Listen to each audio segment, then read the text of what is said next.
Hi everyone, I'm Claire Russell and I grew up very happily on a council estate in Bracknell, where I learnt some serious life skills such as being able to open a bottle of beer with just my teeth. In a moment you'll see the council house where I grew up, where my loving and awesome parents still live. And I'd like to point out that living in social housing is a safe and sensible choice for low-income families. It is less than half the price of privately renting and doesn't risk eviction or repossession should your circumstances change.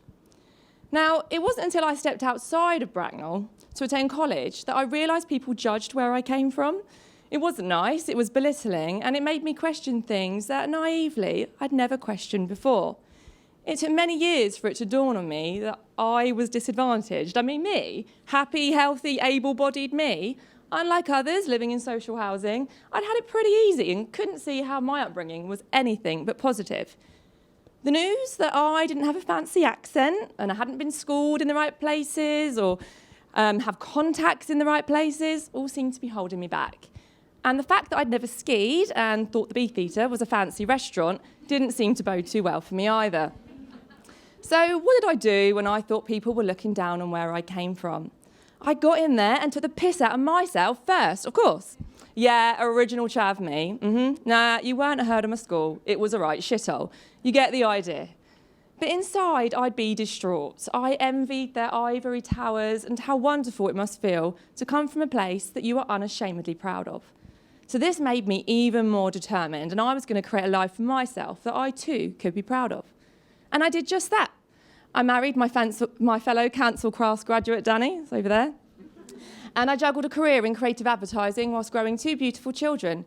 And I moved outside of Bracknell, all of 3 miles away to Ascot. And boy, does living in Ascot get a different reaction. It was only then that I had a realisation. I'd achieved so much and come so far, but to what did I owe this? How had I managed it? Yeah, there it was, staring me right in the face. It was my council class roots I had to thank, the same trusty roots that I'd ridiculed and ran all of 3 miles away from. I believe that it builds life skills coming from a council estate. Yes, it has its disadvantages, but it teaches you life skills that no Oxbridge establishment could, and it builds character like these guys that no professional network could ever inspire. For example, my parents couldn't afford to put me through university, so I'd work 60-hour weeks in the holidays and 30-hour weeks alongside study. This builds a determination and independence that no amount of money can buy. And not having things handed to you means finding different ways to get what you want. So I'd go carol singing to buy Christmas presents, or I'd wash cars around the estate for the crucial, maybe illegal packet of beers to drink at the weekend. And watching my father look for work after yet another factory closure and being told by careers advisors that I couldn't afford to pursue my dreams all helped me grow a thick skin, which is pretty handy to have in this industry.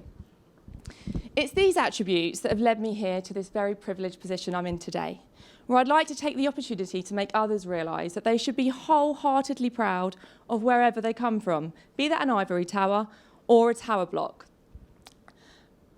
You should be proud of yourself.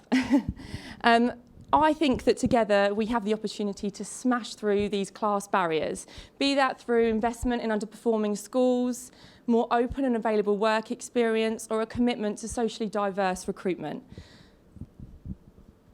My last point, which is really important, is I would like change to not be change, shouldn't be success being an outcome of who you know and where you've been, but instead a result of who you are and what you can do.